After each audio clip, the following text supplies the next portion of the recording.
The grand ballroom of the Plaza Hotel wasn't just glittering, it was weaponized. Every crystal on the chandeliers seemed to mock Chloe Bennett. Every champagne bubble fizzed with a joy she couldn't share. She was watching her past marry her future's thief. Then the new bride Jessica cornered her. "It's Berta custom made," she cooed, gesturing to her gown that cost more than Chloe's entire apartment. "Nate always said you had simple tastes. I guess this is what a real investment looks like." In that moment, Chloe felt smaller than the dust motes dancing in the opulent light. She didn't know that across the country, a different kind of investment, one sealed in a forgotten will decades ago, was about to make Jessica's dress look like a bargain bin rag.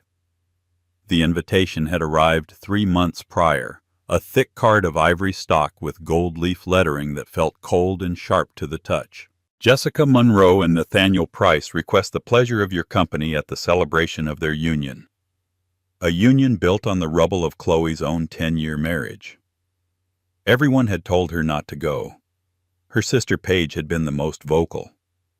"Why would you subject yourself to that, Chloe? It's self-flagellation. He left you for her. Don't give them the satisfaction of watching you suffer." But Chloe had a reason, a small, fragile one she clung to like a life raft.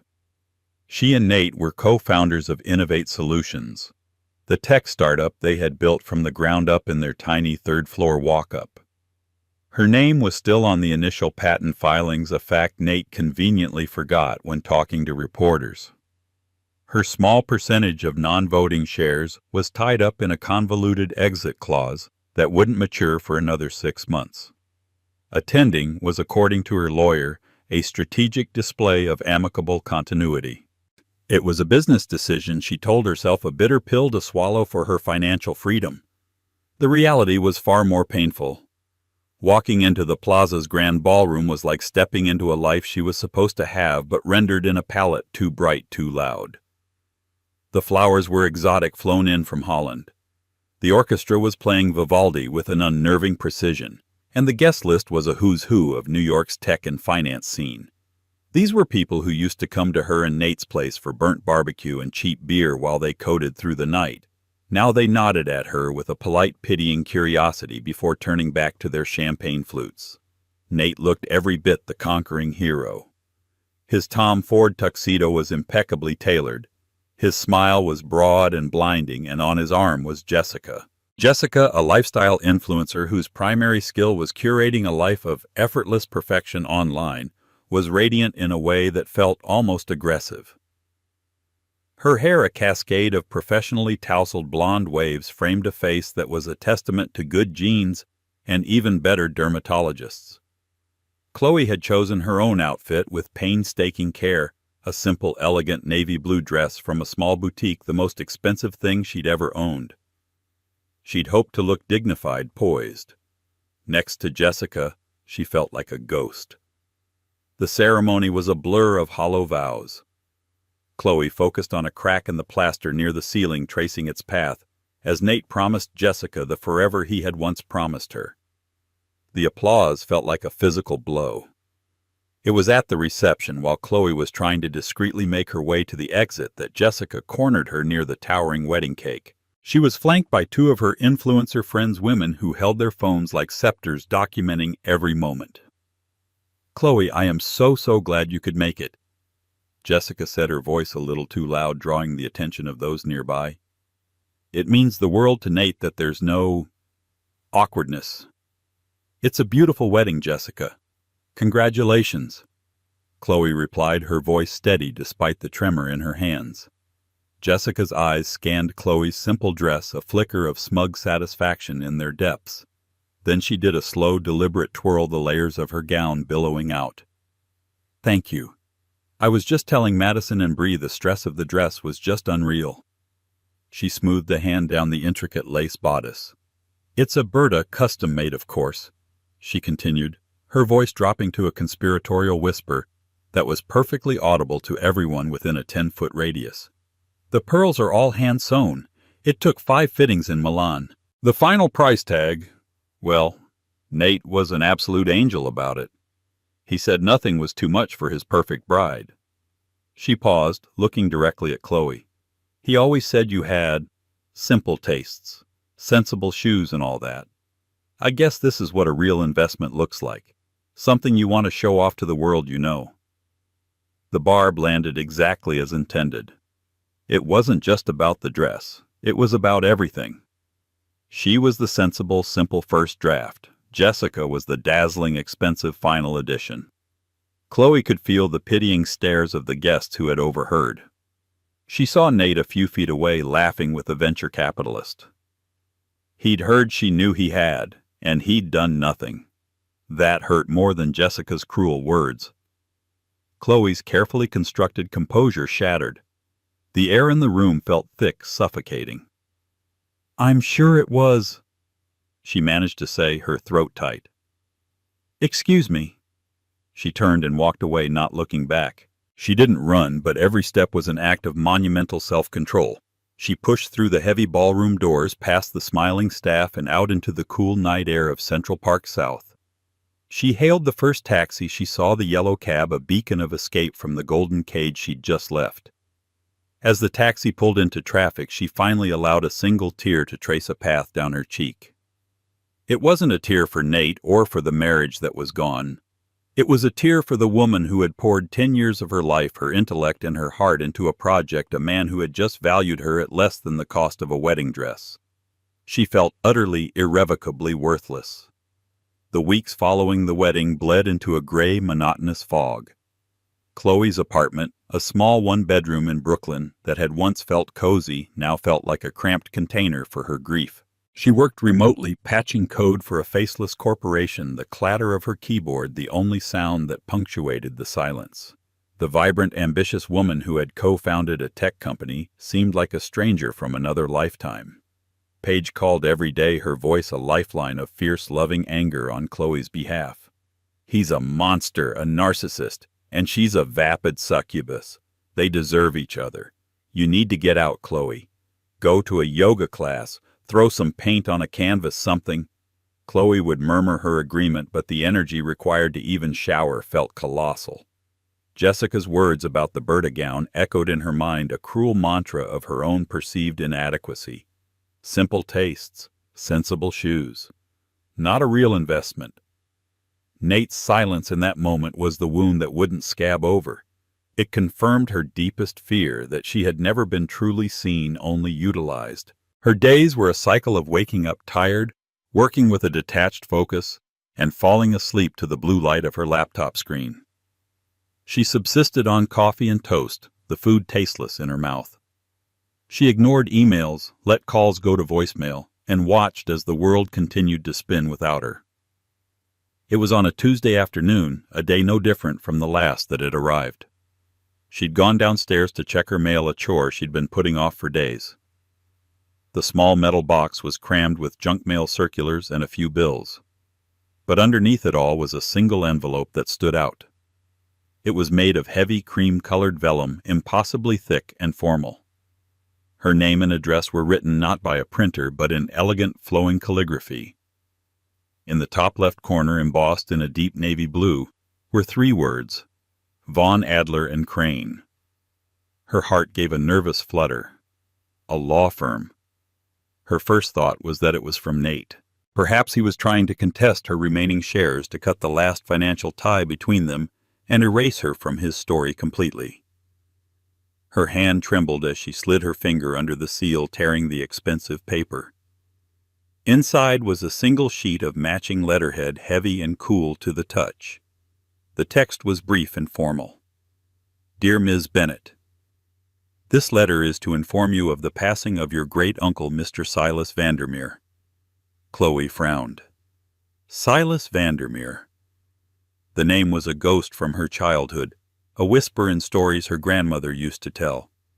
He was her grandmother's estranged brother, a man who had a bitter falling out with the family long before Chloe was born.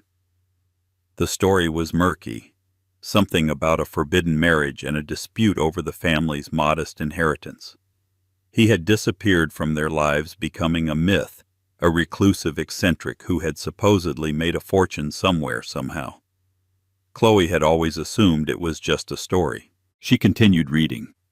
Mr. Vandermeer named you as the sole beneficiary of his estate.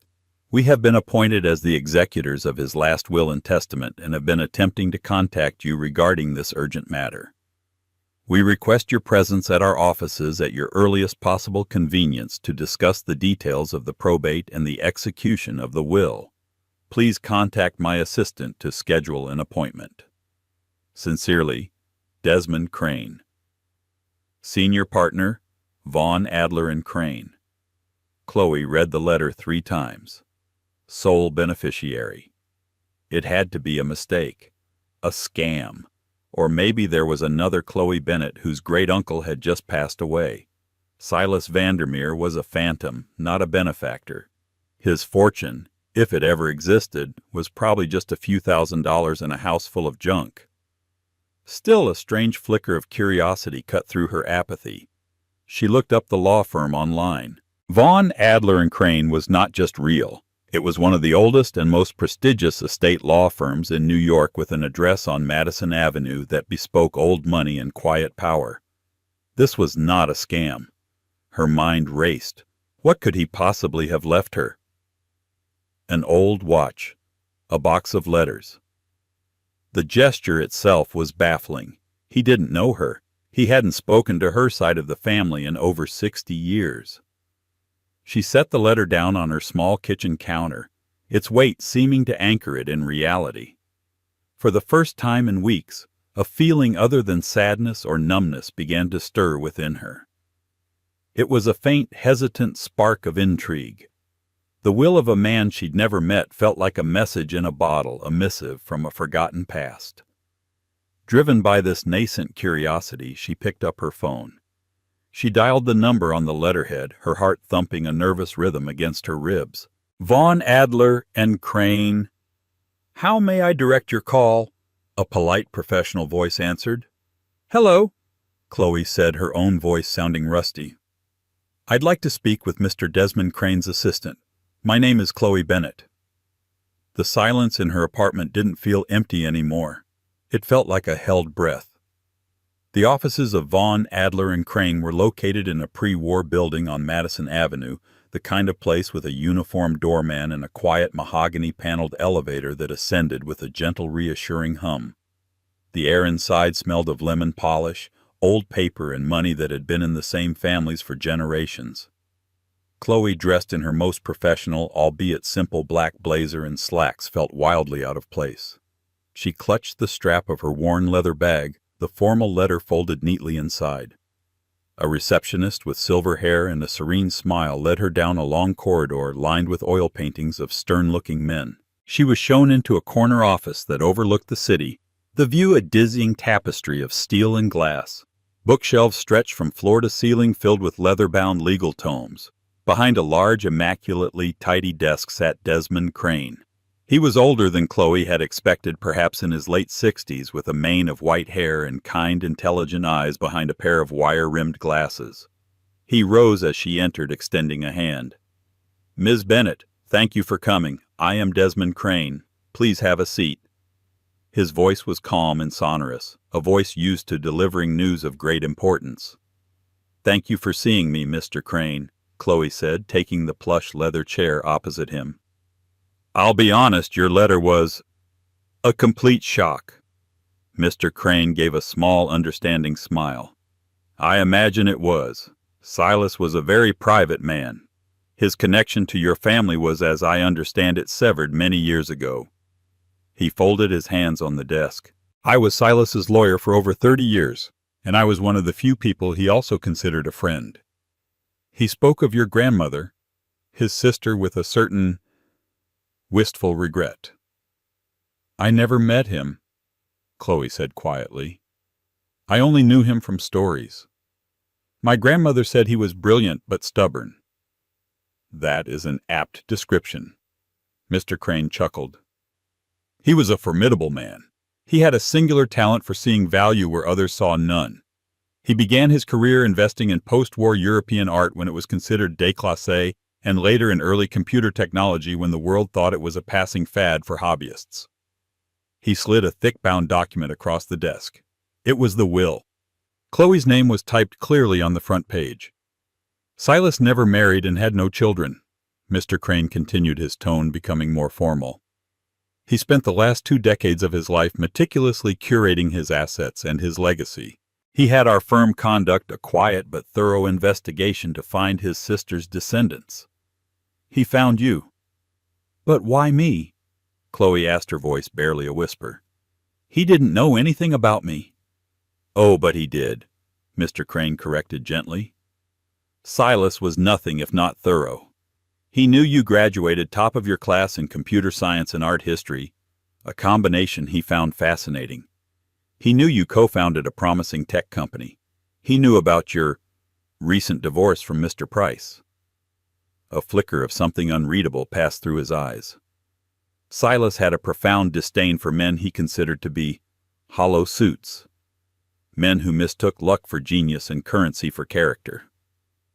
Chloe flinched at the mention of Nate, the wound still raw. Mr. Crane seemed to notice. He cleared his throat and gestured to the will. Ms. Bennett, Silas believed that true wealth was not just a matter of finance, but of custodianship. He wanted his life's work to be passed to someone with the intelligence to manage it and the character to deserve it. He believed that person was you. Chloe stared at him, her mind struggling to process his words. His life's work. Mr. Crane, I'm sorry to be blunt, but what exactly are we talking about? Is it a house? Some stocks? Desmond Crane leaned back in his chair, a slow, deliberate movement. He took off his glasses and polished them with a silk cloth. Ms. Bennett, he said, placing his glasses back on. Let's not be coy. Silas Vandermeer was one of the most astute and private investors of the last half-century. His portfolio is extensive. He slid another much thicker folder across the desk. It was a detailed summary of the estate's assets. It includes a controlling interest in 3 different tech firms, a significant real estate portfolio with properties in New York, London, and Zurich, a private collection of post-impressionist and modern art that is museum quality, and a diversified portfolio of stocks, bonds, and private equity. He paused, letting the weight of his words sink in. After all taxes and duties are settled, the estimated net value of the estate you are inheriting, Ms. Bennett, is approximately... He leaned forward slightly. $1.8 billion. The number hung in the air, a soundless explosion. 1.8 billion. Chloe's ears started ringing. The view of the city outside the window seemed to tilt and blur. She gripped the arms of the chair, her knuckles turning white. It wasn't real. It was a dream, a hallucination brought on by weeks of grief and poor nutrition. People like her didn't inherit billions of dollars. I don't understand. She stammered the words, feeling foreign and clumsy in her mouth. You don't have to understand it all today, Mr. Crane said kindly. My role and the role of this firm is to help you navigate this. We have financial advisors, asset managers, accountants, the best in the business. They all now work for you. He opened the folder to the first page. The first step is transferring the primary liquidity accounts into your name. There is also the matter of Silas's primary residence, a penthouse on 5th Avenue overlooking Central Park. It's currently being maintained by his staff, who are awaiting your instructions. Penthouse. Staff. Billions. The words swirled in her head, nonsensical and overwhelming. She thought of her tiny Brooklyn apartment, the leak in the bathroom ceiling she kept meaning to fix. She thought of the condescending look on Jessica's face as she boasted about her custom Berta gown, a dress that cost more than a luxury car. And Chloe was inheriting a fortune that could buy the Berta company itself and the building it was housed in with money to spare. A strange, hysterical laugh bubbled up in her throat. She quickly stifled it, pressing her hand to her mouth.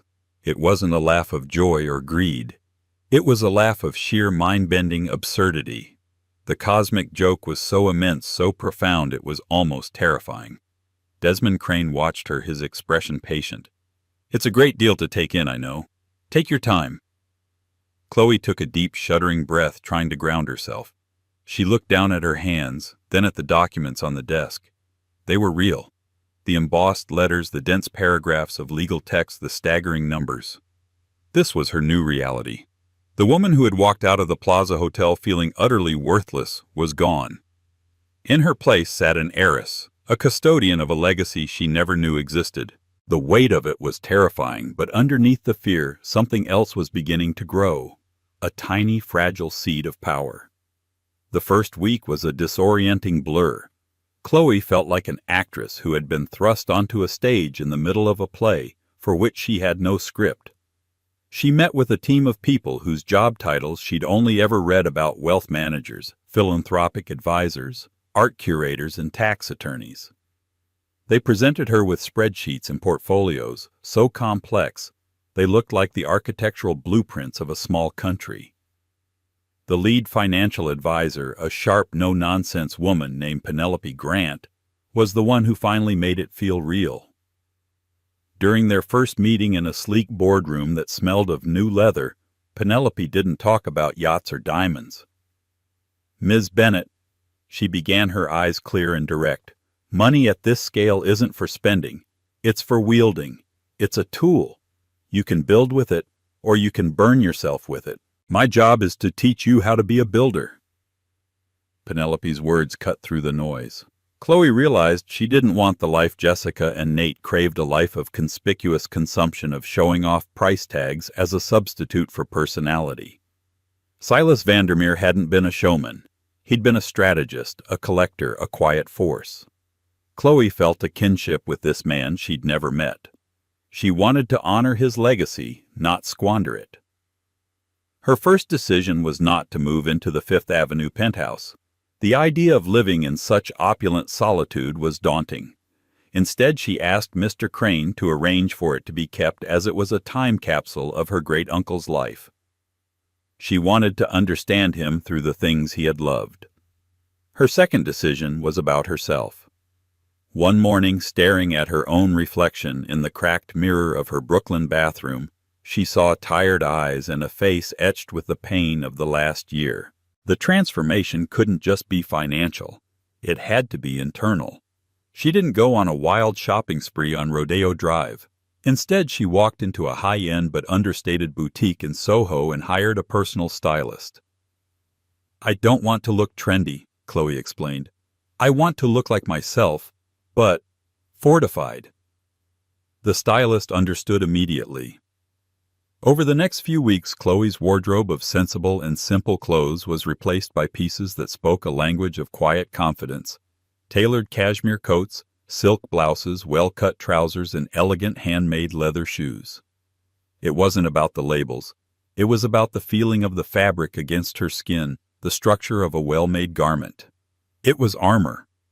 She also started working with a personal trainer, channeling her grief and anxiety into physical strength. The burn in her muscles was a welcome, tangible pain she could control, unlike the heartache that had held her captive. With each passing week, she stood a little taller, her gaze a little more direct.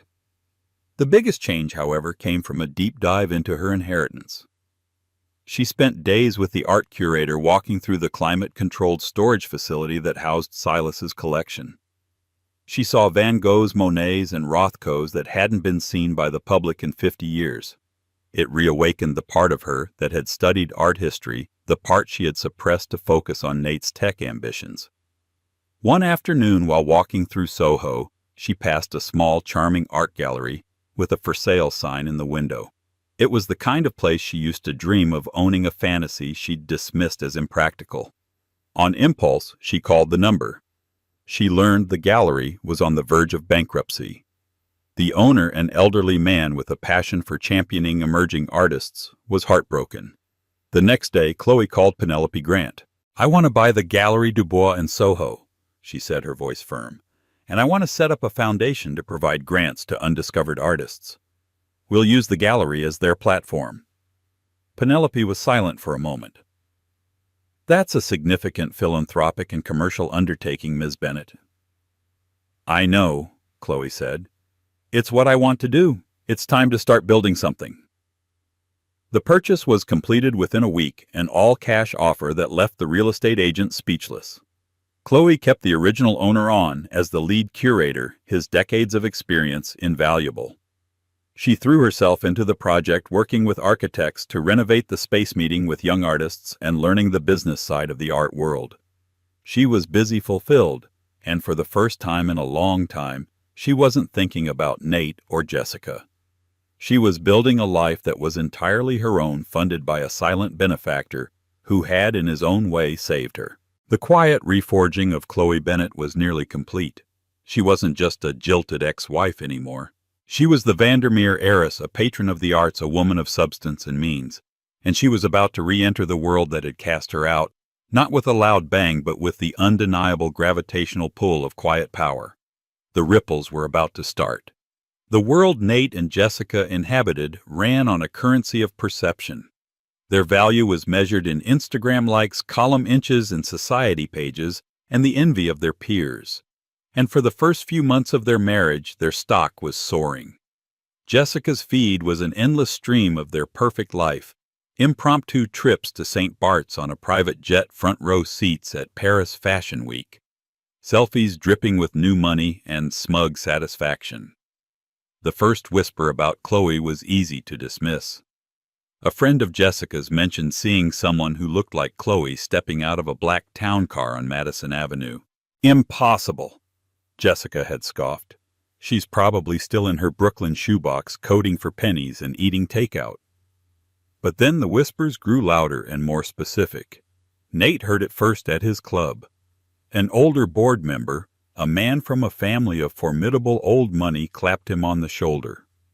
"Heard some interesting news about your former partner, Nate," the man said, swirling the amber liquid in his glass. "The art world is buzzing. Some new benefactor just bought out the old Galerie du Bois and is pouring a fortune into it. They're saying it's a Vandermeer. Any relation to the Chloe Bennet who was on your founding patents?" Nate froze, his smile tightening. "Vandermeer. No, her name is Bennet. Must be a different person." But a seed of unease was planted. The seed sprouted into full-blown panic a week later at the annual Children's Hospital Charity Gala, one of the premier events of the New York social season. Nate and Jessica had paid a small fortune for a table, and Jessica was wearing a stunning ruby-red Valentino gown, ready for her close-up.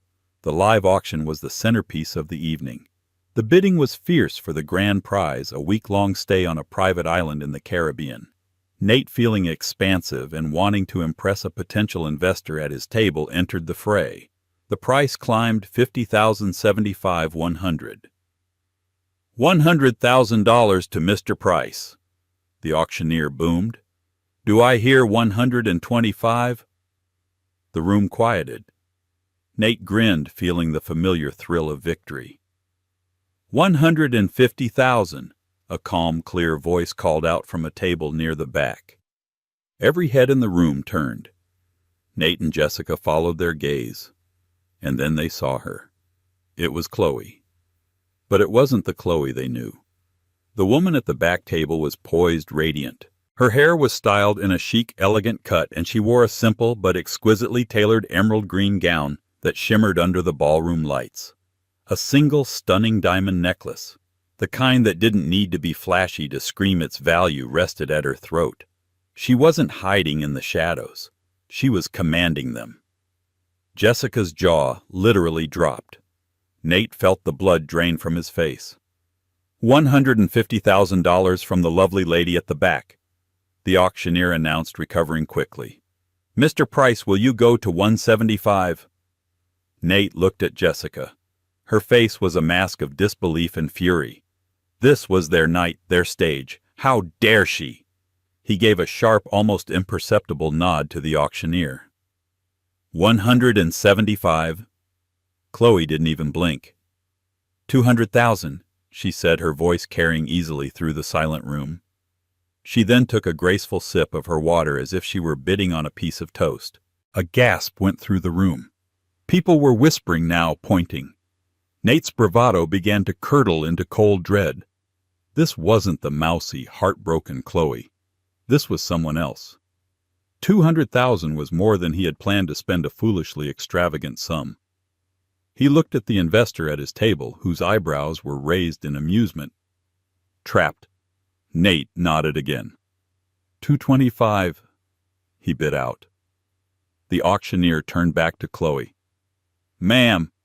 Chloe smiled faintly, a serene, almost pitying expression on her face. She raised her paddle one last time. 500,000. The number landed like a bomb. A collective shockwave rippled through the ballroom. $500,000 for a week's vacation. It was a power play so blatant and so devastatingly effective that no one could misinterpret it. Nate slumped in his chair, defeated. He wouldn't match it. The gavel came down. "Sold for $500,000 to—" "Forgive me, madam, for the records." Chloe stood up, her emerald dress catching the light. All eyes were on her. "The Vandermeer Arts Foundation," she said, her voice ringing with newfound authority.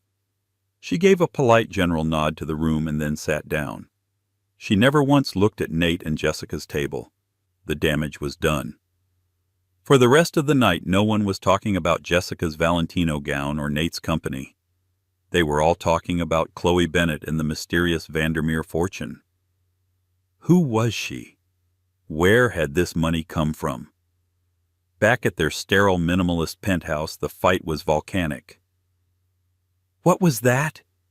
Jessica shrieked, tearing off her diamond earrings. "She did that to humiliate us. How could she have that kind of money? Are you still paying her? Did you give her some massive settlement I don't know about?" "Of course not!" Nate roared back, pacing the floor like a caged animal. "I have no idea what's going on, Vandermeer. It makes no sense." He poured himself a stiff scotch, his mind racing. He had built his entire identity on being the self-made man, the one who had left his humble beginnings and his humble first wife behind. The thought that Chloe, the simple Chloe, had somehow eclipsed him was not just galling, it was terrifying. It fundamentally undermined the narrative of his own success.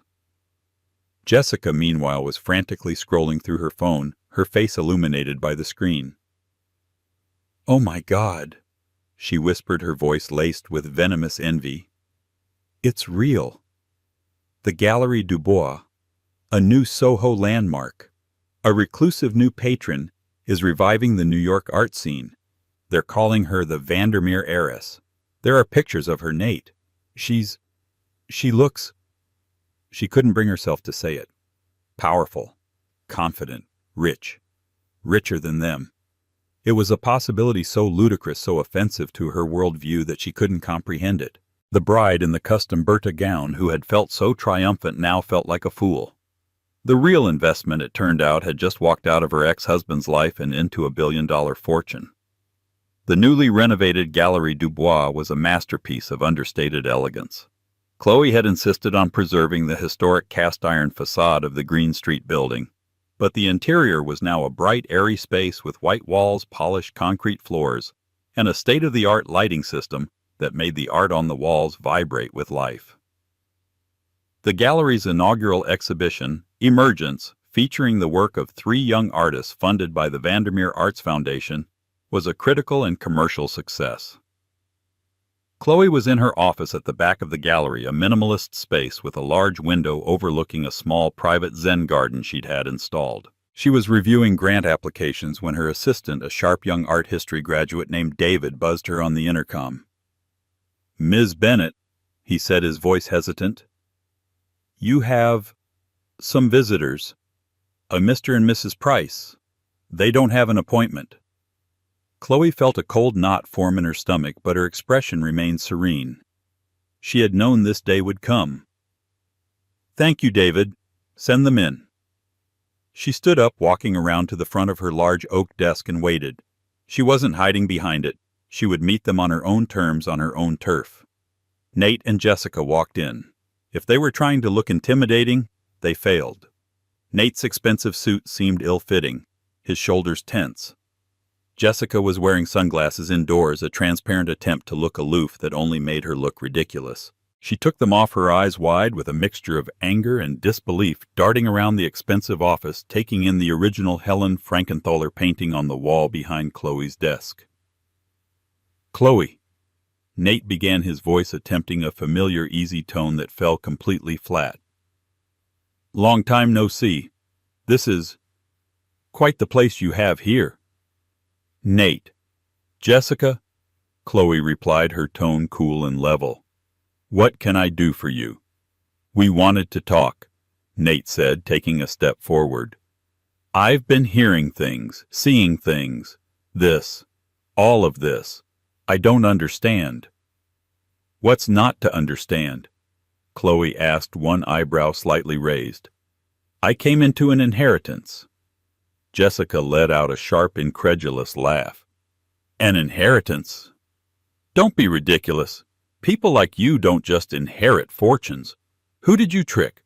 What old man did you Chloe's gaze shifted to Jessica, and for the first time Jessica felt the full, unshielded force of Chloe's new power.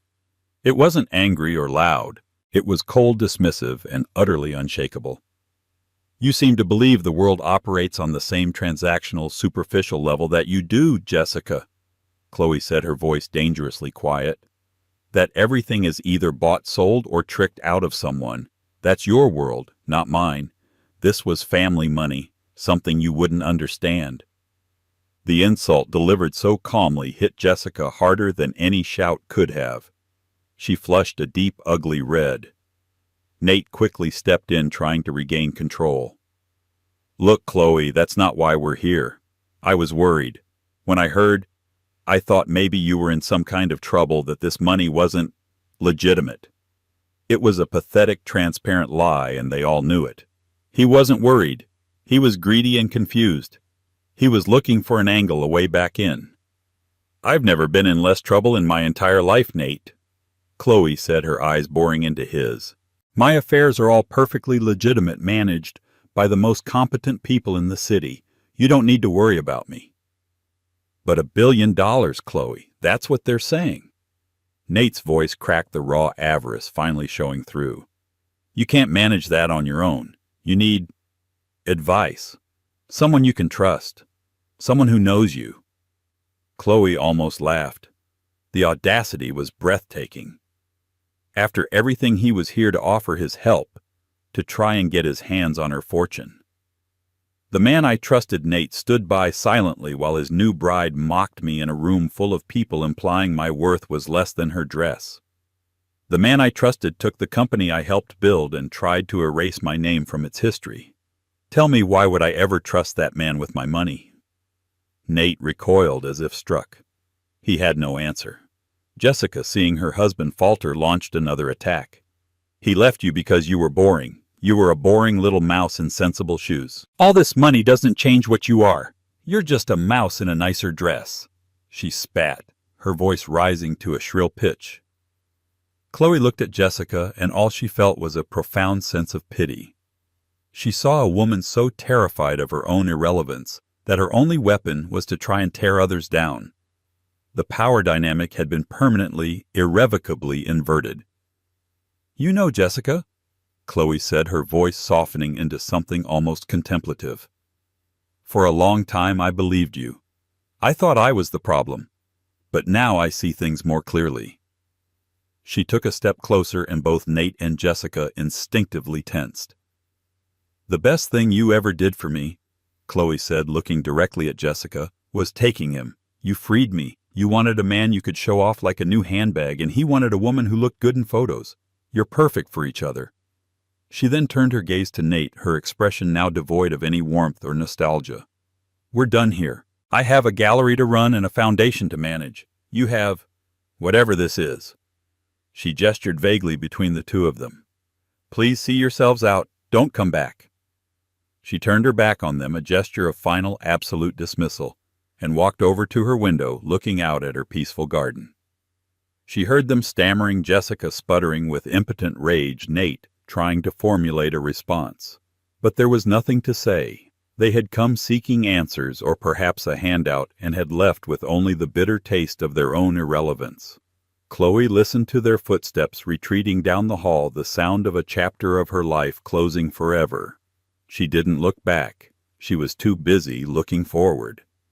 The 18 months that followed the confrontation on Green Street were not a period of quiet change, but of seismic continental drift. The worlds Chloe and Nate had once shared split apart, each moving in an opposite and irreversible direction. Chloe's world expanded into a vibrant, purposeful universe. The Vandermeer Arts Foundation became a celebrated institution, a kingmaker in the art world, but one lauded for its integrity and genuine passion. Chloe was the quiet, steady force at its center. She was photographed at the Met Gala not in a flamboyant gown, but in a timeless, elegant design, her presence commanding more attention than those who desperately sought it. Forbes magazine ran a feature on her not in their Richest People issue, but in their Most Influential Women edition. The article titled, "The Quiet Patron: How Chloe Vandermeer is Remaking Philanthropy," praised her for her hands-on approach and her legacy investing model. The accompanying photo showed her not in a penthouse, but in her bustling gallery laughing with a young sculptor beside his creation. She was a woman who was building, creating, and multiplying the good in her life. Nate and Jessica's world, in stark contrast, was imploding. Their marriage, built on the shifting sands of image and mutual gain, began to crack and sink under the immense pressure of Chloe's shadow. Jessica's life as an influencer became a painful parody. Her followers, once enchanted by her displays of wealth, now saw them as hollow. The comments on her posts grew cruel. "Still spending the ex-wife's startup money," one would read. "This feels desperate," said another. Her brand, once aspirational, now seemed tragic. She'd stage elaborate photos in their shrinking world, a rented yacht for a day, a designer dress bought on credit, but the facade was transparent. The joy was gone, replaced by a frantic, grasping need for validation that never came. For Nate, the decline was a slow, grinding humiliation. The whispers about Chloe being the real brains behind Innovate Solutions grew into a persistent narrative in the tech community. His attempts to raise a new round of funding were met with skeptical questions about the company's lack of innovation since his co-founder's departure. The stock price, once his primary source of pride, withered. He and Jessica began to fight not with the dramatic passion of a great love affair, but with the bitter, resentful sniping of two people trapped in a bad investment. One evening, in their stark white penthouse that now felt less like a home than a showroom for a life they could no longer afford, the final battle began. Jessica threw a stack of bills onto the marble kitchen island. "The payment for the Amex is 3 months overdue, Nate. They're going to cancel the card." "My card," she seethed. "Maybe if you hadn't bought a $5,000 handbag we could pay for the essentials." Nate shot back, loosening the tie that felt like a noose. "That handbag is part of my brand." "It's an investment," she shrieked. "Your brand is worthless," he roared, the words echoing in the cavernous room. "Everything is worthless. That ridiculous wedding, the apartment, your entire fake life. The cost of that Berta wedding dress alone could have covered our mortgage for a year. We're drowning Jessica, and all you do is try on new clothes while the water rises." The mention of the dress, the symbol of her greatest triumph, and now her most bitter regret, broke something in her. "This is your fault," she sobbed. "You let her win. You were so obsessed with getting the upgrade that you didn't realize you were throwing away the winning lottery ticket." It was the truth, and it hung between them, ugly and undeniable.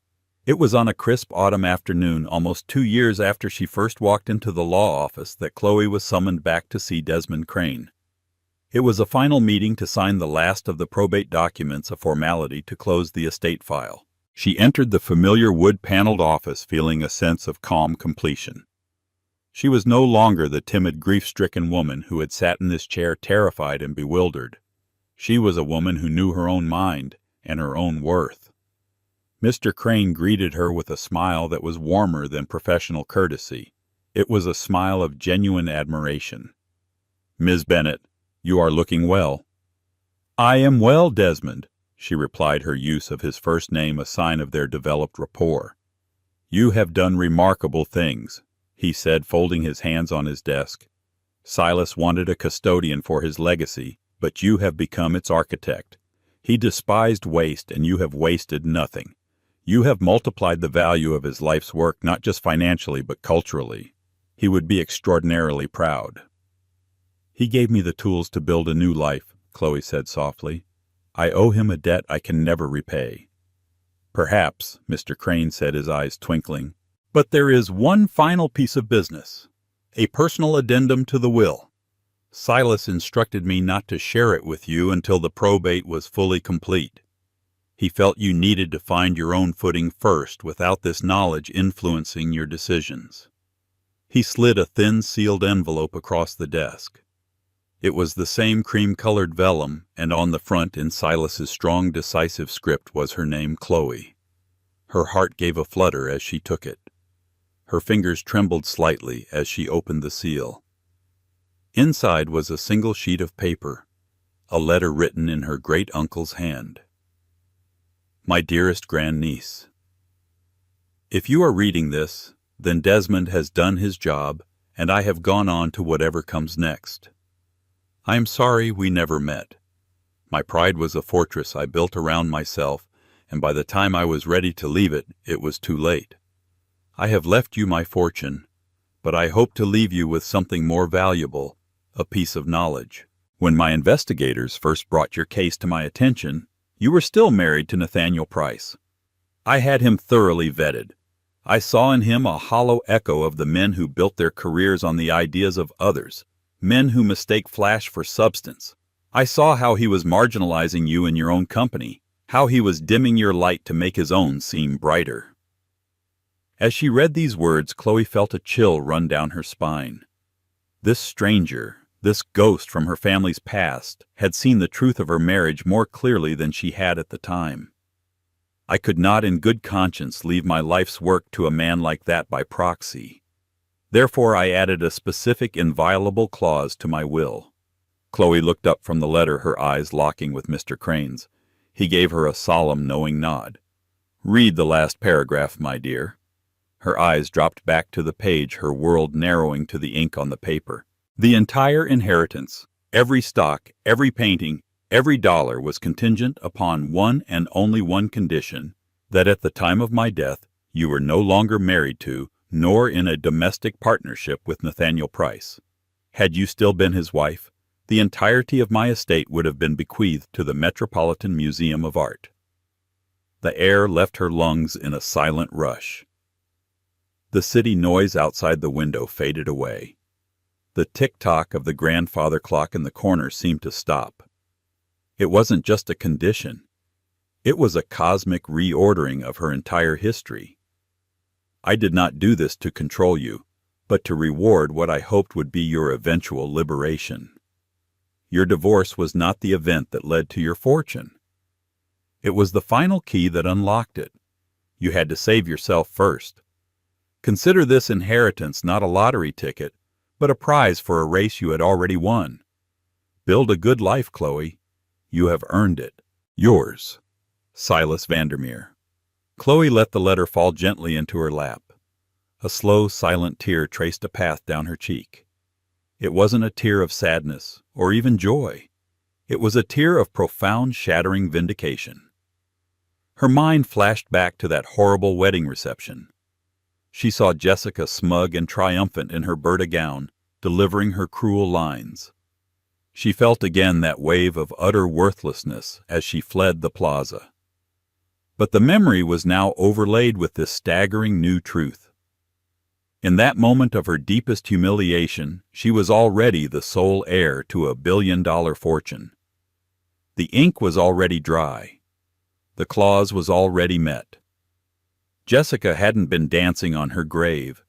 She had been performing the final act that secured Chloe's inheritance. Chloe let out a soft, breathy laugh, the sound filled with awe and irony. She had thought her great-uncle had given her a second chance. But the truth was far more profound. He had simply recognized the strength she already possessed and had placed an extraordinary wager on her spirit. He had bet on her to save herself, and she had won. She looked at Desmond Crane, her eyes clear and luminous. "So I was never a victim," she whispered. "I was just in waiting." "Indeed, Miss Bennet," he replied softly. "You were always the investment." Her new life wasn't a gift. It wasn't luck. It was the earned dividend of her own resilience. And that knowledge was worth more than all the money in the world. So the next time you feel undervalued or invisible, remember the story of Chloe Bennet. Remember the bride in the custom Berta gown, so proud of her temporary glittering prize. And remember, the ex-wife who walked away not knowing her own strength had already unlocked a destiny far grander than she could ever imagine. Chloe's story isn't just about money, it's about the incredible power of self-worth. It's a reminder that sometimes the most devastating endings are merely clearing the way for breathtaking new beginnings. The universe and perhaps a long-lost relative might just be waiting for you to walk away from what's breaking you, so it can reward you with what will make you. If Chloe's journey from heartbreak to heiress moved you, please hit that like button and share this video with someone who might need to hear that their best days are still ahead. And don't forget to subscribe and turn on notifications for more incredible real-life stories that prove truth is often far more dramatic than fiction. After being betrayed, poor wife left with her son. Years later, the millionaire regretted it forever. They say time heals all wounds, but some scars never fade, especially the ones left by betrayal. Years ago, Clara Hathaway was a woman in love, swept into a world of wealth and privilege she never imagined. But in that world, she was never truly welcome. Humiliated, abandoned, and left to fend for herself while carrying a child, she walked away, determined to build a life on her own. Now, years later, the man who once cast her aside, the millionaire who had everything but valued nothing, is about to learn a painful lesson. Because fate has a way of turning tables, and when he finally comes face to face with the woman he wronged and the son he never knew, he realizes the greatest regret of his life wasn't losing his fortune. It was losing them. But is redemption possible? Or are some betrayals too deep to forgive? Stay with me as we uncover a story of love, loss, and a reckoning that will leave you speechless. Clara Hathaway was born in a small town outside Philadelphia, a place where summer nights buzzed with the chatter of cicadas and winter mornings glittered beneath fresh snow. Her mother, Margaret, worked long hours at a local diner. Her father, Charles, was a carpenter who never quite made ends meet. Despite their modest means, Clara was raised with immeasurable warmth and attention. She learned early on that one's value lay not in wealth, but in kindness and resilience. At 16, Clara discovered her talent for painting. She could transform a plain canvas into a riot of color and emotion, capturing sunsets, laughter, and heartbreak. To her father, she confided her deepest secret dream. Someday she wanted to see her artwork displayed in New York's famed galleries. He encouraged her to pursue it, always telling her, "You've got the heart of an artist, Clara. That's more valuable than any fortune." Fast forward to her college years at the University of Pennsylvania, where she studied fine arts. Despite scholarship assistance, she had to work part-time at a catering company to meet her living expenses. It was at one of these events, a lavish charity gala in downtown Philadelphia, where fate intervened. She was on the serving staff that evening, wearing a plain black uniform with a crisp white apron. Meanwhile, Alexander Sterling, who everyone called Alex, was in attendance with his equally affluent friends. He was a young entrepreneur from a rich Boston family, heir to the Sterling Industries empire. With sleek dark hair and a confident smile, he carried an aura of effortless aristocracy. At that time he was 28, fresh from a triumphant business venture that netted him millions overnight. Alex was bored by the typical crowds at these high society events. Then his gaze landed on Clara, who was quietly serving champagne. Something about her delicate poise, the way she seemed comfortable in her own skin, even while hustling with a tray of glasses, captured his attention. She wasn't trying to impress anyone. She was doing her job, eyes shimmering with an unspoken dream. That night, he didn't immediately speak to her, but he remembered her face. An unexpected pang of curiosity gnawed at him. Days later, as if orchestrated by destiny, they crossed paths in the university courtyard. Clara, carrying art supplies, collided with him by accident. Charcoal sketches went flying into the wind. Alex knelt to help her gather them, and that fleeting moment crystallized something. A warmth in Clara's eyes contrasted sharply with the circle of opulence he was accustomed to. A conversation sparked, kindled by genuine interest. Their connection felt natural, like two pieces of a puzzle. Not long after, Alex asked her out for coffee. Clara, initially hesitant, finally agreed. Thus began a whirlwind romance that no one could have predicted, the up-and-coming millionaire and the down-to-earth artist. Their early relationship was woven with stolen kisses between classes, late-night walks by the Squealkill River, and confessions about their dreams for the future. She taught him how to see beauty in small things, while he introduced her to a world of infinite possibility and, admittedly, infinite temptations. In the eyes of the world, they were an odd pair, but in each other's eyes they found a perfect fit. Neither could foresee the heartbreak and public humiliations that would come, not in those early days when love seemed invincible beneath the star-swept sky. A year into their relationship, Clara began to see small fissures in Alex's otherwise flawless facade. While he showered her with gifts, a silver bracelet for her birthday, tickets to exclusive art shows, romantic weekend getaways, there was a guarded intensity lurking beneath his charm. He was fiercely ambitious, constantly surrounded by wealthy friends and business associates who had grown up in the same privileged circles. Clara found herself struggling to keep her footing in that environment. She was a self-made spirit, used to living frugally and working 2 part-time jobs. The ostentatious parties, the designer clothes, and the expensive champagne often felt alien. She tried her best to adapt because she loved Alex, and at times she couldn't help but feel like she was living in a dream, her new life a stark contrast to the diner in her hometown. However, she noticed that whenever Alex introduced her to his associates, an undercurrent of skepticism floated in the air. His friend group included names like Gregory "Greg" Ridley, the heir to a real estate empire, and Sabrina Marchant, a glamorous investor known for her strategic mind and predatory flair in business deals. They would smile politely at Clara, but she sensed their silent judgment. "She's not one of us." It didn't help that Clara was fiercely independent and unwilling to let Alex pay her bills. When he insisted on buying her a brand new BMW for her 21st birthday, she politely declined. "I can't let you do that," she said softly, hoping to appease his pride. "I can't even afford the insurance." The tension spilled over during an after-party at Alex's penthouse suite in New York. Clara witnessed Alex stress out over the slightest thing, like if a waiter brought the wrong brand of sparkling water. She also overheard him on a heated phone call with an investor, using cutting words that alarmed her. She approached him afterward, concern etched on her face. "Are you okay?" He brushed her off with a forced smile. "Just business. You wouldn't understand." That one line stung. You wouldn't understand. It implied an intellectual or experiential gulf that set them apart. She swallowed her hurt, attributing his brusqueness to business pressure. But the cracks had begun, hairline fractures in a seemingly robust relationship.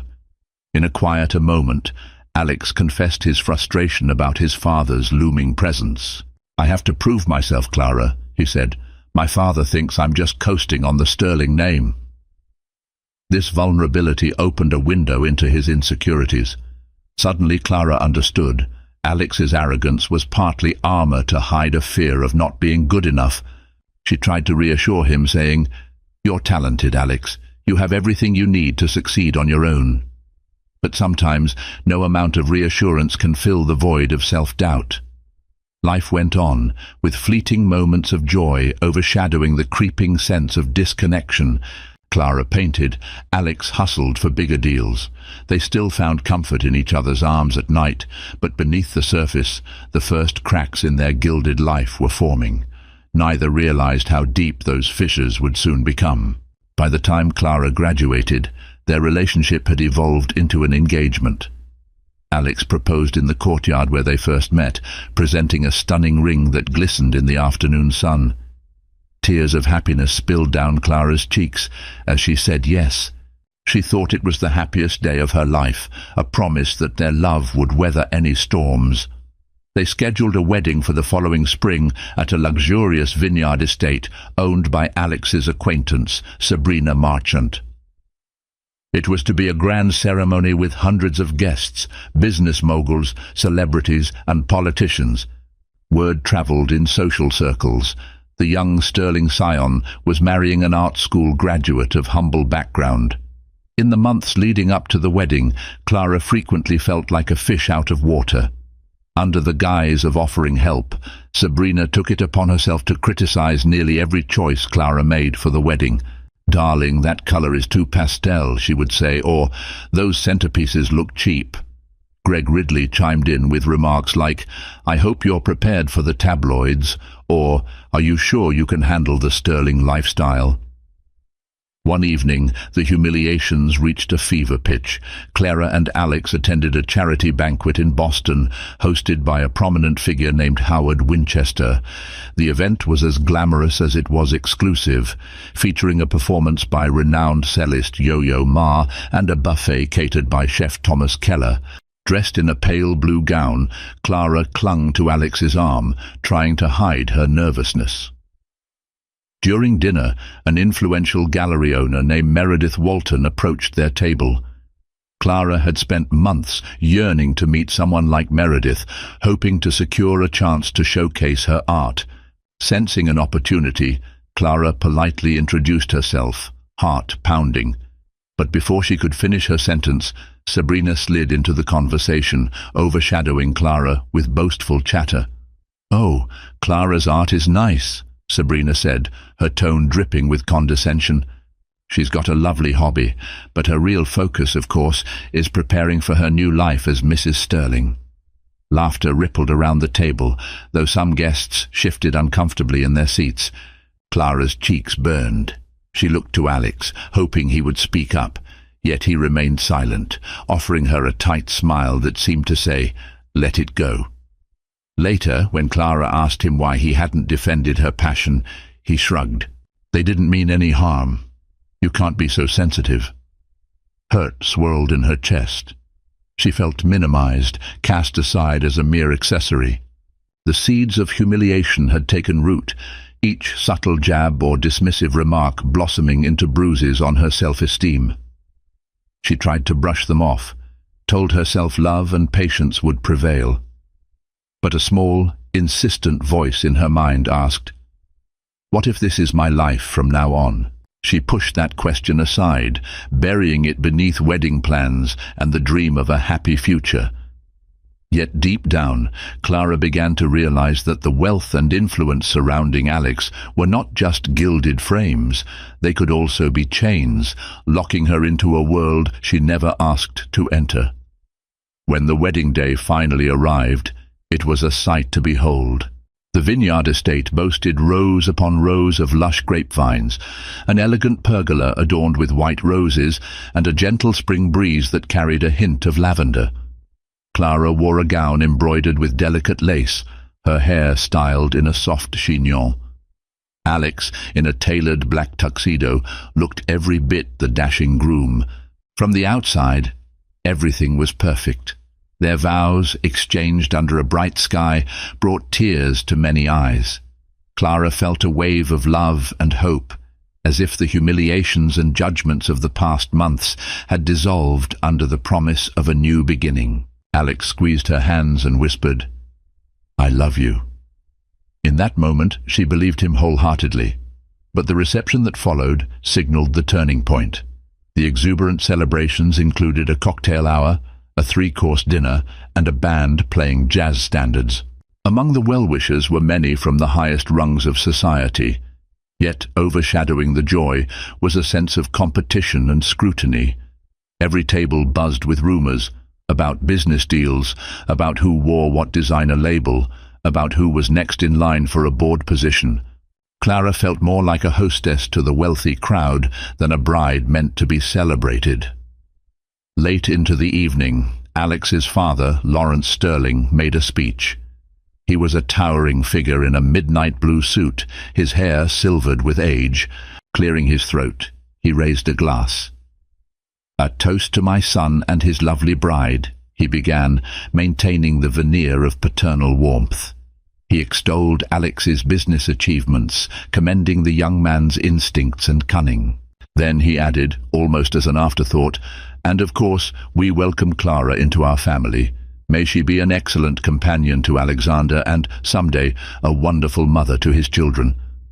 The wording was subtle, but Clara felt a slap of reality. She wondered, is that all I'm meant to be? A companion and a mother? Not a passionate artist with dreams of my own?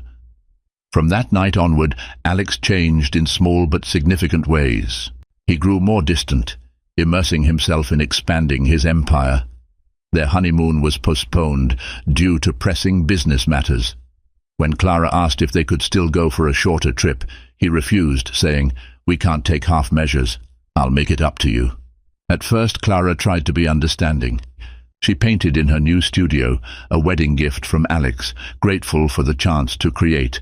But the sense of disconnection nagged at her. Their intimate moments were overshadowed by his phone calls, dinners were rushed affairs, and he often returned home so late that she was already asleep. Then came the day she discovered she was pregnant. Clara felt joy surge within her. A new life was growing in her womb. She imagined a child who might inherit her artistic flair or Alex's quick mind. She hoped this news would draw them closer, heal the distant cracks that threatened to break them apart. But as she would soon find out, a new chapter of vulnerability and heartbreak was about to unfold, one that would test her strength in unimaginable ways. Pregnancy brought changes Clara hadn't anticipated. She experienced morning sickness, fatigue, and a roller coaster of emotions. Yet her excitement remained steadfast. She planned how the nursery would look: soft pastel walls, a handmade mobile, and whimsical watercolor paintings. She tried to share these hopes with Alex, but he was more concerned about scaling up his next acquisition. "We'll hire the best decorators," he said absently. "Don't stress yourself." Often Clara found herself alone in the Sterling mansion, the echo of her footsteps magnified by the emptiness.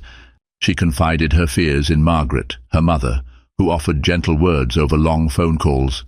"You have to stand up for yourself, honey. He's your husband, but that doesn't mean you should lose your voice." When she was 6 months pregnant, Alex organized a business event at their home to showcase new developments under Sterling Industries. Among the attendees were Sabrina Marchant, Greg Ridley, and numerous corporate elites.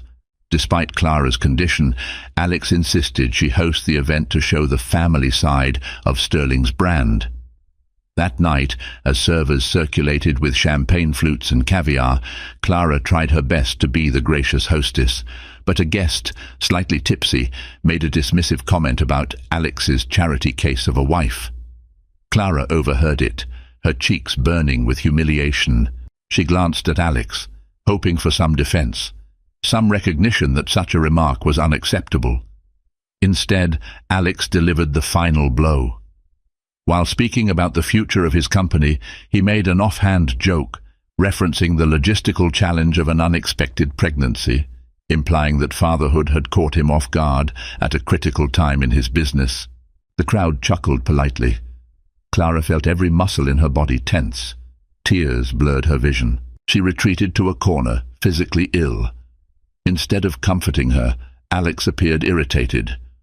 "You're making a scene," he hissed, pulling her aside. "Can't you at least wait until the guests leave?" That was the moment something inside her snapped. She realized with crystal clarity that she, and now their unborn child, were nothing more than accessories in his carefully curated life. She packed a bag that very night, tears streaming down her face. The next morning, she told him she was leaving. His response was cold and laced with anger. "If you walk away now, don't expect to come crawling back," he said. Clara steeled herself. In a quiet voice, she replied, "I won't." Divorce proceedings began swiftly. Alex's high-powered lawyers tried to keep the affair discreet, but rumors circulated. After all, he was a prominent figure. Some tabloids gossiped that she was a gold digger, others portrayed Alex as a ruthless playboy. Only a few recognized the reality: two people once in love, torn apart by pride and humiliation. By the time the papers were signed, Clara had moved out to a modest apartment in Philadelphia. determined to rebuild her life. She ignored the hush money the lawyers offered. All she asked was to raise her unborn child in peace. She had no illusions about the difficulty ahead, but she also felt a surge of liberation. For the first time in months, the humiliations had lost their power over her. She was ready to stand on her own, for herself and her child. Late autumn leaves swirled around Clara as she stepped out of the courthouse. The final divorce decree rested in her trembling hands, marking both an end and a beginning. She was 7 months pregnant, yet somehow lighter. Freed from the stifling environment of Alex's world, she could finally breathe again. She moved into a small rented apartment in a neighborhood near Center City. It wasn't luxurious. The paint was peeling in a few spots, and the pipes clanged when water heated. But it was hers. She set up her easel by the largest window, where natural light poured in. Every morning she would make a cup of herbal tea, rest her hand on her growing belly and whisper, "We'll be okay." The struggle to regain her footing was real. She had to find a new job despite her pregnancy. Thankfully, a friend from art school, Jennifer Delgado, recommended her for a part-time teaching position at a community center. The pay was modest, but it allowed Clara to share her love of painting with children from disadvantaged backgrounds. She found solace in their joyful energy, in their bright eyes brimming with curiosity. At night, Clara painted. She poured her heartache and hope onto the canvas, exploring themes of metamorphosis, flowers breaking through concrete, birds taking flight. To her surprise, some of her pieces caught the attention of a small local gallery owned by an older woman named Rose Williams. Rose admired Clara's raw emotion, and soon Clara had her first local exhibit. Though it was a modest affair, it felt monumental to her.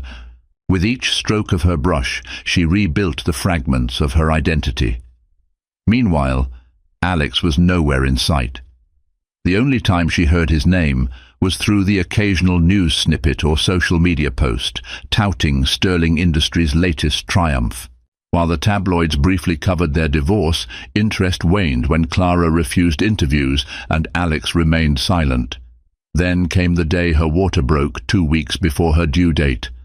Jennifer rushed her to the hospital. The delivery was neither simple nor painless, but after hours of labor, Clara gave birth to a healthy baby boy, whom she named Lucas. In her arms, Lucas's tiny fingers curled around hers, and Clara felt an overwhelming surge of love. Tears of joy mingled with sorrow that Alex wasn't there, but she pushed that thought away. This was her moment, her new beginning. Motherhood was a whirlwind of midnight feedings, diaper changes, and constant worry.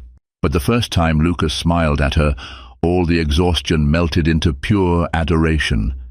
She vowed to provide him with a life rich in love and creativity, even if financial struggles persisted. Days turned into weeks, and soon Lucas was cooing and kicking in his baby gym. Clara found a new routine. Teach painting classes at the community center in the morning, care for Lucas in the afternoon, paint at night when he slept. Each day brought small victories, Lucas rolling over for the first time, Clara selling a painting for a few $100s, and the glimmer of confidence returning to her eyes. Yes, life was harder now without the safety net of wealth, yet in many ways Clara felt more whole than she had in a long time. The humiliation from Alex's world still haunted her sometimes in her dreams, but each sunrise reminded her that she was free to pursue her own path, and that meant more than any fortune could buy. Lucas was the sun around which Clara's world now revolved. He had a head of dark hair, a cooing laugh, and eyes that sparkled with mischief. Even at just a few months old, he seemed alert to the colors and shapes around him, often babbling in delight when Clara painted. One chilly winter evening, as Clara gently rocked Lucas to sleep, she received a call from Margaret. Her mother was coming to visit. When Margaret arrived, she scooped Lucas up into her arms and showered him with grandmotherly affection. Margaret's eyes filled with pride at how her daughter had managed on her own. "You've done so well, sweetheart," she whispered, pressing a kiss to Clara's forehead. Still, the topic of Alex lingered like a ghost in the background. Margaret inquired politely, "Has he reached out?" Clara shook her head. Not once. Not even to check on Lucas. Her tone held sadness, but also resignation. She had made her choice, and she didn't regret it, at least not for her own sake. For Lucas, it was more complicated. She had once hoped that Lucas would know his father, but Alex's silence spoke volumes. In truth, Alex wasn't completely ignorant of Lucas's birth. He had been notified by his lawyers, who advised him on custody and support. Initially, Alex seemed content to settle everything through his legal team. Clara refused any large sums or monthly stipends. She worried that it might entangle her again in Alex's life on his terms. However, she didn't block him from acknowledging his child. She left that door open, hoping against hope that the father in him would care enough to walk through it. Time passed, and Lucas began to crawl. Clara took countless photographs of him, capturing every tiny milestone. She hung them on the walls, filling the apartment with memories instead of regrets. Occasionally, she posted a photo on social media, but only for a small circle of friends. She never tagged Alex, never sought his attention. Yet part of her still wondered, does he think about us? Behind the scenes, Alex was indeed thinking, though not in the ways Clara might have expected. He was consumed with regret, battling an internal war between pride and longing. He read every update his lawyer sent him about Lucas's progress. A part of him wanted to pick up the phone, to see his son for the first time. But another part, hardened by arrogance, believed that if Clara had really cared, she would have told him directly and invited him in. He rationalized his inaction with the thought that she chose to leave, so it was on her to bridge the gap. And so, father and son remained separated by ego and past hurts. Clara, meanwhile, focused on survival and small joys. She found time to paint whimsical scenes of mother and child, eventually selling them in the local gallery. She poured every ounce of love into Lucas, determined to give him the childhood she wished she'd had, one filled with security, affection, and an appreciation for life's simple wonders. No matter how tired she felt, or how her bank account dwindled some months, Clara never wished to return to the Sterling mansion. She had escaped a life that suffocated her soul. In her cozy apartment, rocking Lucas to sleep, she realized she had discovered something priceless, a sense of self-worth that no amount of wealth could ever replace. When Lucas turned 1, Clara threw a small birthday party in her apartment, inviting a handful of close friends from the community center and her mother. The atmosphere was filled with laughter, balloons, and the scent of a homemade vanilla cake. Lucas squealed in delight as he smeared frosting across his cheeks, his bright eyes dancing under the soft glow of fairy lights strung up around the living room. The party also marked a turning point for Clara's career. Rose Williams, the gallery owner who had taken an interest in her art, approached her with an exciting proposition, a solo exhibit showcasing Clara's motherhood-inspired series. Clara could hardly believe it. This opportunity was a beacon of hope, proof that she could stand on her own 2 feet, artistically and financially. In the weeks leading up to the exhibit, Clara poured her energy into creating her most personal paintings. Themes of rebirth, redemption, and maternal love dominated the canvases. She depicted silhouettes of mothers cradling their infants against dawn skies, phoenixes rising from ashes, a visual metaphor for her own transformation. Lucas often played at her feet, giggling and babbling as she worked. Whenever she felt a pang of self-doubt, she would look at him and remember why she had chosen this path. On the night of the exhibit's opening, a modest crowd gathered in Rose's gallery. The walls were lined with Clara's paintings, each radiating a sense of vulnerability and quiet strength. Jennifer Delgado was there, as was Margaret, who proudly told anyone within earshot, "That's my daughter's work." Among the guests was a familiar name, Meredith Walton, the influential gallery owner Clara had once tried to speak to at the charity banquet in Boston. Meredith had heard buzz about a raw, emotive collection by a rising artist and decided to attend. She introduced herself to Clara, this time with genuine interest. "Your work moves me," Meredith said. "There's honesty here that's rare in the art world." Clara felt her pulse quicken. She recalled how different things had been when Sabrina Marchant had overshadowed her in that humiliating conversation. Now she stood on her own, with her paintings speaking volumes. By the end of the evening, Meredith offered to collaborate, perhaps even connect Clara with larger galleries in New York. Clara agreed to stay in touch, feeling gratitude and excitement bloom within her. The success of the exhibit brought in sales, enough to allow Clara to upgrade her supplies and pay off some lingering medical bills from Lucas's birth. More importantly, it validated her decision to leave Alex and reclaim her life. Still, she couldn't escape a quiet sadness. She watched as other parents, particularly couples, strolled the gallery with their children. Lucas was happy, but he was missing something. A father figure. Clara had chosen to protect her son from an environment rife with humiliation and emotional neglect, but she wondered if she'd robbed him of the chance to know his dad. Each milestone in her success felt bittersweet, tinged with the memory of what once was. Yet for the first time, Clara felt truly alive, standing on her own merits. In her small corner of Philadelphia, with her son at her side, she was rising from the ashes of a broken marriage, forging her destiny with grace and determination. For Alex Sterling, life had continued in a superficial sense of triumph. He finalized a merger that doubled Sterling Industries' market share, earning him accolades from the business world. Lavish galas, black-tie events, and high-stakes negotiations filled his calendar. To an outsider, it appeared he'd never been better. He was, after all, a multimillionaire still climbing the ranks of the ultra-wealthy. But beneath the polished exterior, Alex was haunted. Late at night, in the silence of his penthouse overlooking the city, he'd pour himself a glass of expensive scotch and stare at the city lights. His mind drifted to Clara, her laugh, her art, her unwavering gaze. He recalled how she used to rest her head on his shoulder, eyes closed, listening to the distant hum of traffic on the Schuylkill River. Now, every corner of his pristine home seemed devoid of warmth, filled only with the echoes of her absence. He'd received occasional updates from his lawyers about the baby boy, Lucas. Each time, he felt a pang in his chest. His name was on the birth certificate. Clara hadn't contested that, but he had no relationship with his own son. Pride and shame kept him from reaching out. "She left me," he told himself. "She took my son with her." Yet a deeper truth gnawed at him.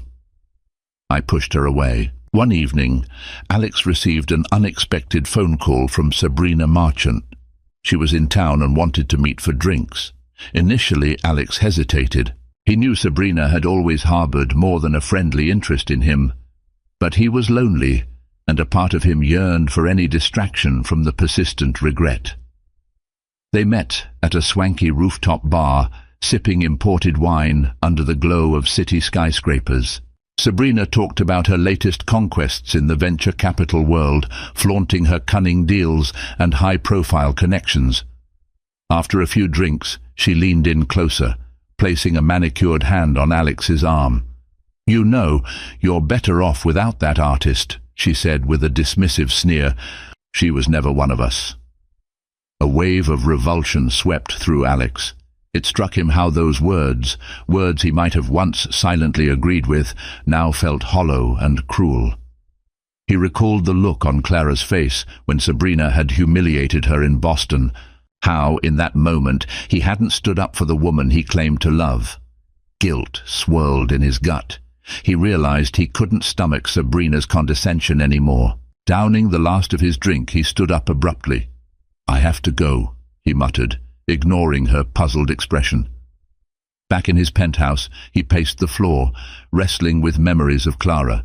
He found himself scrolling through old photos on his phone, a snapshot of them at a farmer's market, another where Clara was laughing at something silly he'd said. He stopped at a picture of Clara, pregnant, her eyes glowing with anticipation. "I'm sorry," he whispered to no one, a lump in his throat. Within days, Alex caved to the urge he'd been resisting for over a year. He dialed the number his lawyer had given him, Clara's personal cell. It went straight to voicemail. Nervously, he left a brief message, voice trembling slightly. "Clara, it's Alex. I'd like to see Lucas and talk, if you're open to that." He hung up, heart pounding. Nothing he owned, no car, no mansion, no business success, could quell the fear of her rejection. For the first time, he laid bare a vulnerability that he'd spent his whole life hiding. Would she answer his call, or would she protect her heart and their son from the man who had failed them so profoundly? Clara's phone buzzed on a windy evening as she hurried into her apartment with groceries and a squirming Lucas in tow. Setting the bags down, she glanced at the screen and felt her heart jump. Missed call from Alexander Sterling. Voicemail 1. She stood frozen, conflicting emotions swirling in her chest. It had been nearly 2 years since she'd heard his voice. She pressed play, listening to Alex stumble through an awkward request to see Lucas. A chaotic mix of anger, sadness, and a faint sense of relief flooded her. He finally called.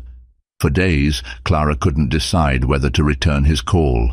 She discussed it with Margaret, who advised caution, but acknowledged that Lucas might someday want to know his father. Jennifer, ever the supportive friend, offered a listening ear, encouraging Clara to do what was best for herself and Lucas, without letting Alex's wealth or past hurt cloud her judgment. Ultimately, Clara opted to send Alex a text, keeping it brief and neutral. "I received your voicemail. We can talk about Lucas. Call me tomorrow at 7 p.m. Her hands trembled as she typed.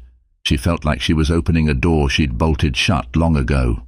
The next evening, Clara waited in her living room, Lucas asleep in his crib.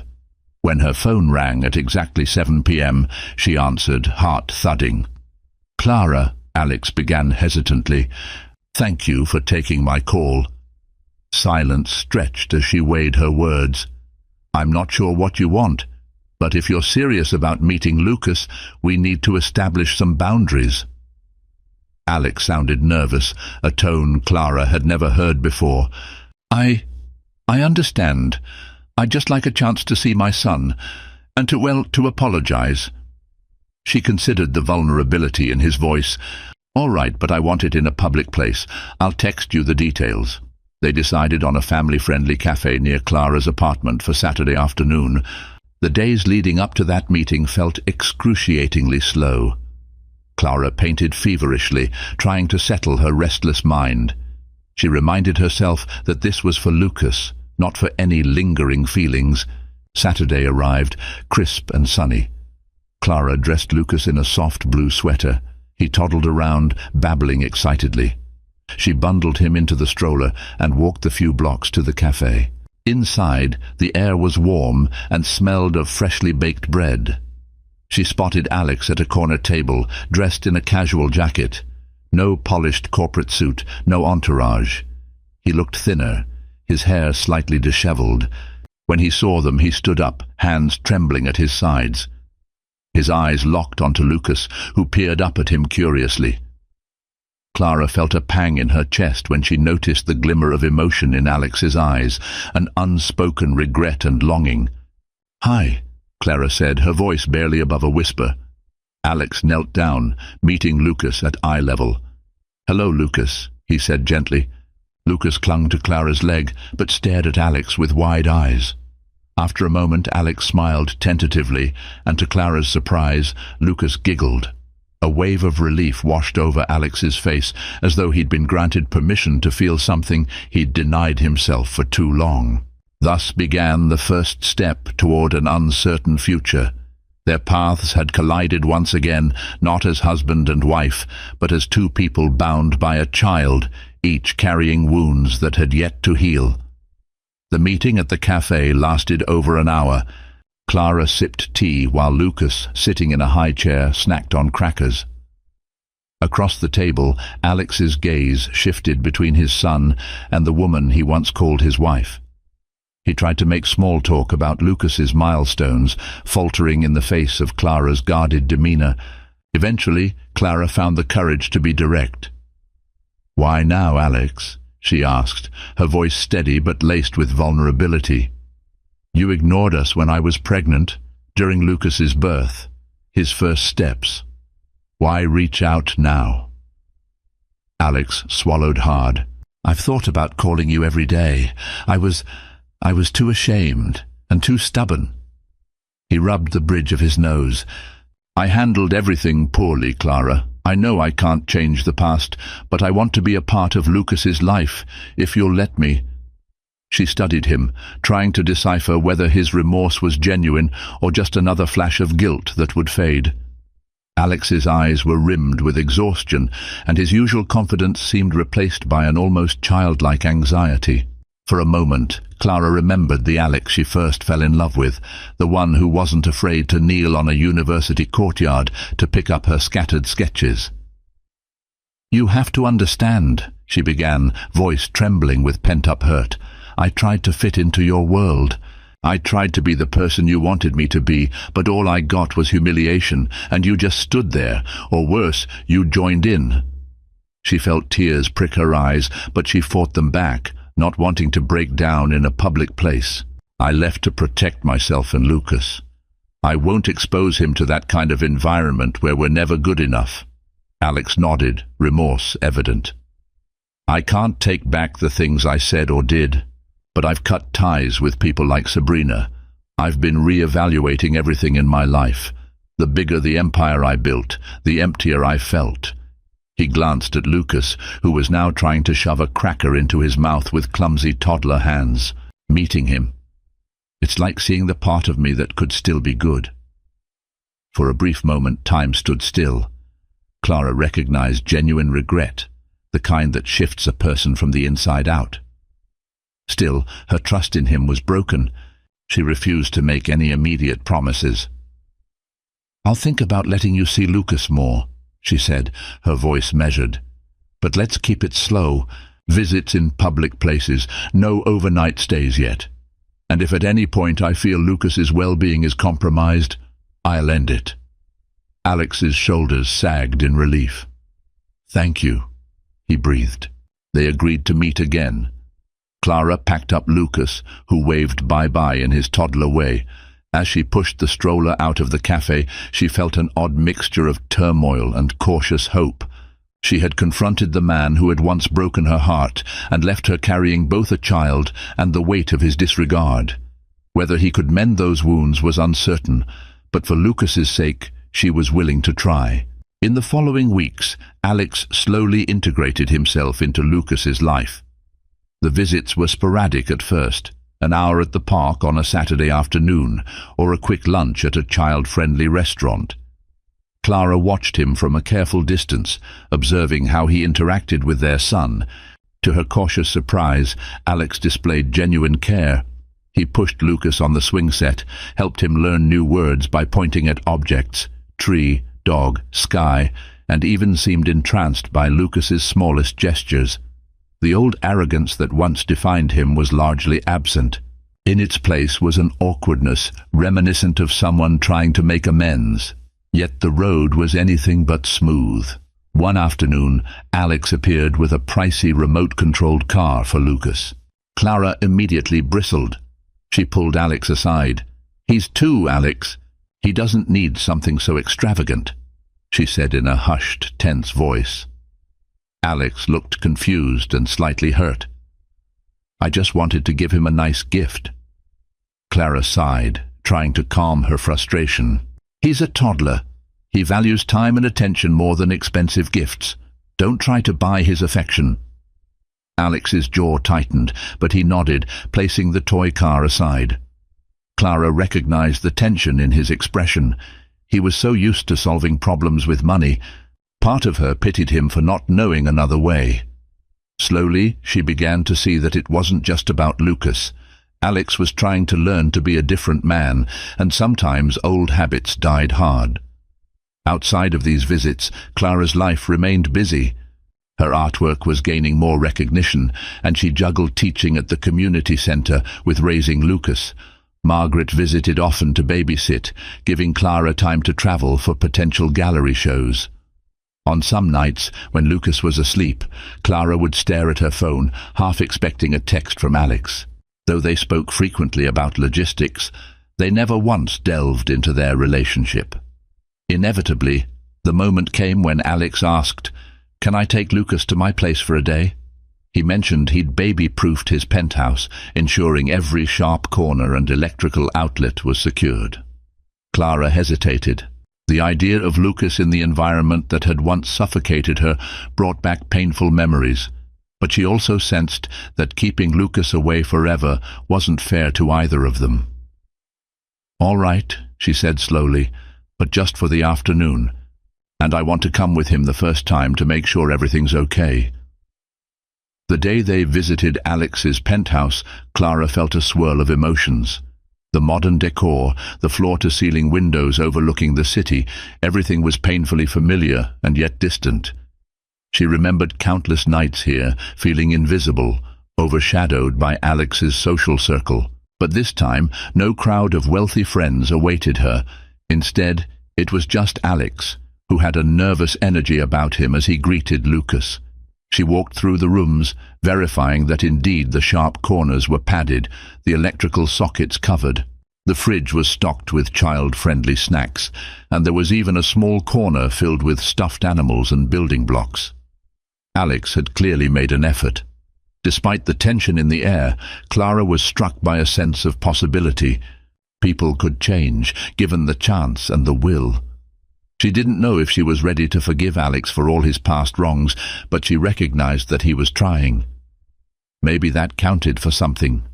Nevertheless, she reminded herself, trust was a fragile vessel, easily shattered and painstakingly repaired.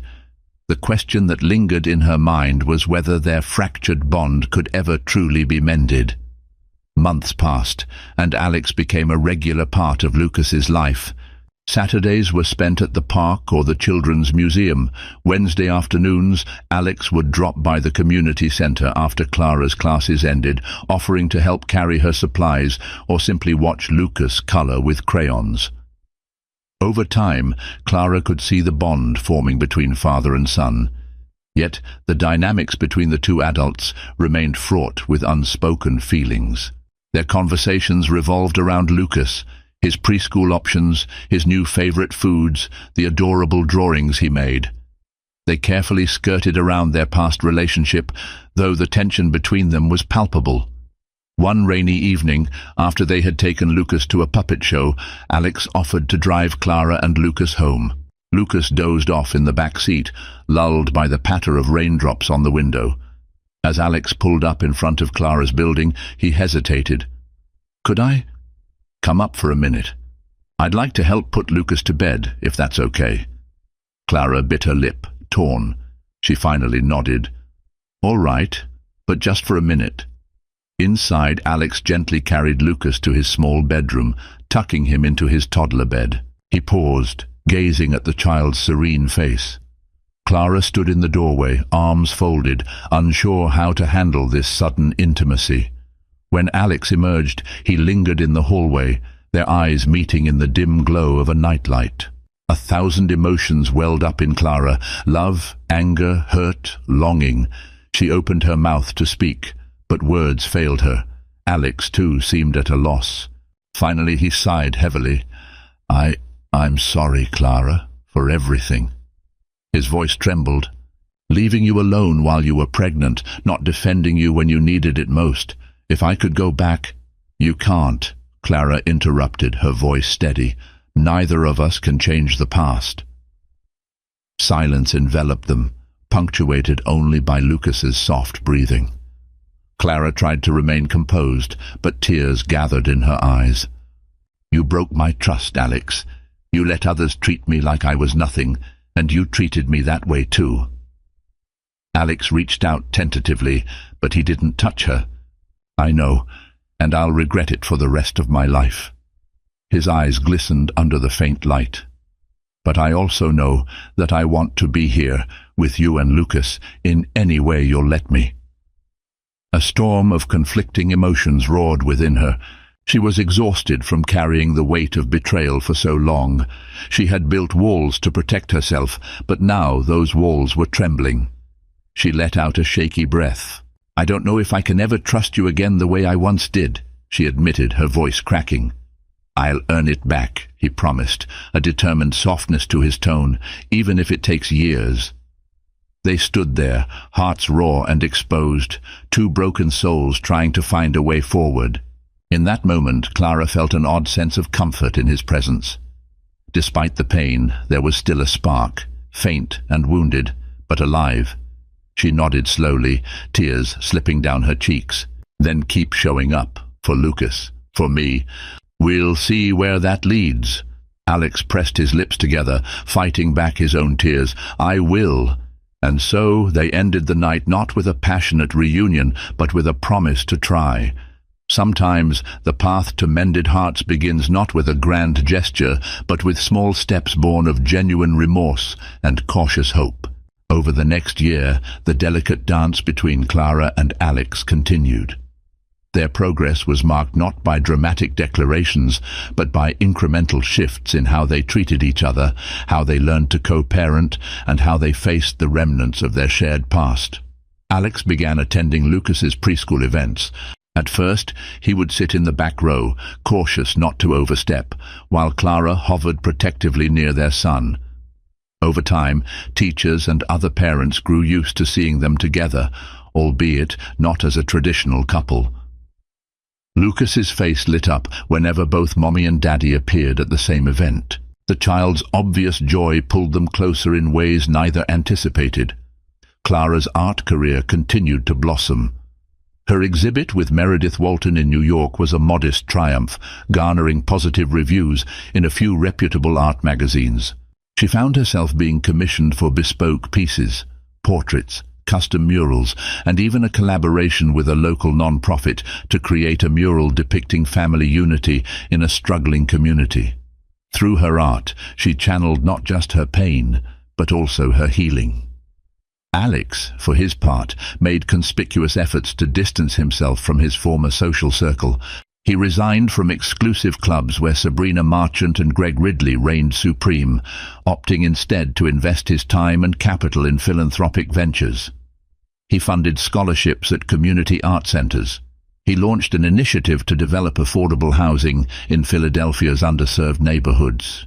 Though part of his motivation was altruistic, another part was personal. He wanted to become a man worthy of Clara's forgiveness, or at least her respect. In time, Alex also reached out to Margaret, inviting her over for a cordial lunch.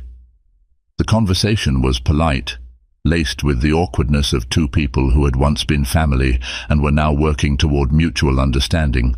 Margaret was cautious but civil, recognizing that Alex was, indeed, making an effort to atone. An unexpected twist came when Clara was invited to showcase her work at a high-end art festival. The venue, a sprawling estate in Napa Valley, a location that stirred memories of her ill-fated wedding. When she hesitated to accept, Meredith Walton encouraged her to embrace the opportunity. "Your art deserves that stage, Clara. Don't let old wounds rob you of new victories." After weighing her options, Clara agreed, deciding that facing her painful memories might help her move forward. As the festival date approached, she learned the estate hosting the event was none other than one owned by the Marchant family. Sabrina was rumored to be involved in the festival's planning. The prospect of seeing her again made Clara's stomach churn, but she pushed aside her discomfort in favor of professionalism. Alex found out about the show and, without hesitation, offered to accompany Clara and Lucas for support. At first, she refused. She didn't want any drama overshadowing her art. But as the date loomed, Clara recognized that having Alex there to watch Lucas would free her to focus on her exhibit. Reluctantly, she agreed. When they arrived in Napa, the air was thick with tension. The vineyard sprawled across rolling hills, the vines heavy with ripening grapes. Clara couldn't help but recall her wedding day, the same sweet scent of grapes in the air, the same manicured rose. This time, instead of wearing a bridal gown, she wore a simple linen dress, splattered with paint. In her arms was a portfolio of new pieces, reflective of her evolution, both as an artist and a person. She quickly set up her station. The festival drew in wealthy patrons, gallery owners from across the country, and socialites who loved to flaunt their taste for culture. Among them was Sabrina Marchant, who glided through the crowd in a sleek designer dress, exuding the same arrogant confidence as ever. Sabrina paused at Clara's display, her gaze flicking over the paintings with a detached curiosity. "You've improved," she remarked, a note of patronizing surprise in her voice. "I suppose motherhood can inspire creativity in some women." Clara steadied her breath, determined not to let Sabrina's condescension unravel her composure. Before Clara could respond, Alex stepped into view, Lucas in tow. The sight of Alex beside Clara seemed to jolt Sabrina, her usual cool demeanor cracking for a moment. She plastered on a grin. "Alex, darling, I didn't expect to see you here, and with the family no less." Lucas sensed the tension and clung to Clara's leg. Alex, voice calm but firm, replied, "I'm here to support Clara. This is her show." Sabrina's eyebrows rose. "Is that so? Well, how domestic of you." Her gaze drifted to Clara's ringless hand, a smirk playing on her lips as though to remind them all of the past humiliation. Clara felt the old sting, but she met Sabrina's gaze evenly. "Thank you for hosting such a wonderful festival," she said politely, refusing to be goaded into conflict. She reminded herself that she was no longer the shy, easily intimidated woman Sabrina had once belittled. After an awkward silence, Sabrina retreated to mingle with other guests. Alex placed a reassuring hand on Clara's shoulder. "You okay?" he asked quietly. Clara nodded, exhaling. "Yes, I am." She realized the words felt true. She was okay. Seeing Sabrina no longer held the power to devastate her. She'd grown stronger, armed with self-worth and the knowledge that her art and her life could stand on its own. As the festival progressed, Clara's booth attracted genuine interest. A few collectors expressed intent to purchase her paintings. One of them was a famous musician, evidently struck by the raw emotion in her work. Another was a seasoned art curator from San Francisco, who invited Clara to join a group exhibition. By the end of the day, Clara had sold 3 of her pieces, netting more in a single afternoon than she used to earn in a month. She felt a dizzying mix of pride and humility. When Lucas raised his arms, demanding to be carried, Clara scooped him up and kissed his cheek. This was the life she'd fought for, a balance of motherhood, artistic fulfillment, and emotional independence. Alex, who had been standing by with a quiet smile, approached after the curator left. "Congratulations," he said. "I'm proud of you." Something about his tone made Clara look up. She saw tears brimming in his eyes, tears of genuine admiration. For a moment she felt the rush of old emotions, how she once believed in a future with this man, yet she also remembered the heartbreak he'd caused. Still, she allowed herself a small, grateful smile. "Thank you," she replied. "That means a lot." That evening they attended a private reception for participating artists. Lucas stayed at the hotel with a trusted babysitter. Guests mingled under strings of fairy lights, sipping wine and sampling canapes. The afterglow of her successful day lingered around Clara, giving her a buoyant confidence. Alex hovered near her, engaging in light conversation about her artwork. When the event ended, they found themselves walking along a moonlit path between the grapevines, the night air fragrant with ripe fruit. Soft music floated from the distance, and the sky was ablaze with stars. Clara paused by a wooden fence, gazing out at the vineyard under the silver glow of the moon. The memories of her wedding day, of humiliations endured in this very environment, resurfaced. Yet, this time, she didn't feel the crushing weight of those memories. Instead, she felt a quiet release, as if the vineyard's night breeze carried away the last remnants of her pain. Alex stood beside her, hands in his pockets. "I've been thinking," he said softly, "about how much has changed since we were here last. How much I've changed." She turned to him, caught off guard by his earnestness. He continued, voice tremulous. "I was so blind, Clara. Obsessed with proving myself, with living up to my father's expectations. I didn't realize I was stomping on the very love that gave my life meaning." Clara's throat tightened. "We both made choices," she said, her voice steady but laced with emotion. "I'm grateful for Lucas, but the pain we went through, sometimes it still feels so fresh." Alex nodded. "I know it's not something we can just forget, but I want you to know that I'm willing to spend the rest of my life making amends, if that's what it takes." Silence enveloped them, punctuated by the quiet hum of insects in the vineyard. Slowly, tentatively, Alex reached for Clara's hand. She didn't pull away. The warmth of his touch sent a cascade of emotions through her: regret, longing, affection, and an ever-present caution. She looked down at their hands, remembering how once upon a time their fingers entwined so naturally. "I don't know if we can ever go back to how we were," she whispered, tears threatening to spill. "I'm not asking to go back," Alex said. "I want to move forward, start anew, if we can. Even if it's just as co-parents who respect each other. But if there's a chance, even the slightest possibility, that we can rebuild something, I want that chance." Clara let out a shaky breath. "I'm scared. Our history it's messy." He nodded, eyes glimmering. "I'm scared too, but it's a good kind of fear, like stepping onto a stage to perform something meaningful." She closed her eyes, letting the moment sink in. The memory of his earlier betrayals was still there, but so was this raw, honest version of Alex, who had spent the past year proving that he could be better.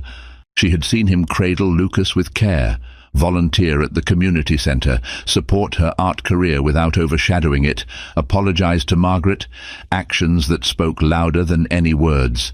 When she opened her eyes, she found him watching her, breath held. She gave the faintest nod, exhaling softly. "Let's see where this goes, one step at a time." A tear slipped down Alex's cheek and he gently brushed it away, a soft laugh escaping his lips. He pulled her into a careful embrace, as though he might scare her off if he held on too tight. She rested her head against his shoulder, inhaling the faint scent of his cologne, mixed with the sweet vineyard air. In that quiet moment, they weren't the broken couple they once were. They were two people forging a path toward redemption and, possibly, rediscovering love. In the months that followed, Clara and Alex navigated a new phase of their relationship. They saw a counselor together to address their past traumas, learned how to communicate without letting bitterness devour them. They fell into a rhythm of co-parenting that gradually blossomed into genuine partnership, and then something deeper. Their reconciliation didn't happen overnight. Clara insisted on maintaining her independence. She refused to move back into Alex's penthouse until she was certain this was what she wanted, not just what felt familiar. Alex respected her wishes, suggesting only that he spend more time in her apartment so Lucas wouldn't have to shuttle between two homes constantly. In the years to come, they built a life grounded in shared purpose. Clara opened her own art studio, mentoring young artists who faced financial barriers, much like she had in her youth. Alex continued to expand his philanthropic work, pouring resources into educational programs and community developments. Lucas grew up surrounded by a blend of creativity and compassion, learning that success meant more than money. It meant empathy, perseverance, and the courage to rectify one's mistakes. On quiet evenings, Clara and Alex often sat together in her studio. She painted, and he read or tinkered with business proposals on a tablet. Every so often he would glance up, catching her eye with a smile that said, "I'm grateful." She would smile back, painting a bright new stroke of color that symbolized hope on a canvas that was once filled with sorrow. And that, perhaps, was the truest form of a happy ending. Not a perfect life, but a real one, where two flawed individuals, bound by love and redemption, found the courage to forgive, to grow, and to create a future that honored the pains of the past without being defined by them. They had learned that sometimes the greatest fortune in the world lies not in riches or social standing, but in the fragile, resilient connection between two hearts, and the child who made their love story worth saving. And so, Clara and Alex's journey wasn't about rewriting the past. It was about rebuilding the future, one step at a time. From betrayal to redemption, from heartbreak to healing, they discovered that true love isn't just about grand gestures or second chances. It's about growth, accountability, and the courage to make things right. But what do you think? Can love truly conquer all? Would you have given Alex another chance, or was Clara's decision too forgiving? Let me know in the comments below. And if you enjoyed this story, make sure to subscribe and turn on notifications so you never miss another powerful tale. There are more stories coming, filled with drama, twists, and life lessons that will keep you on the edge of your seat. Hit that like button, share this video with someone who loves a good redemption story, and I'll see you in the next one.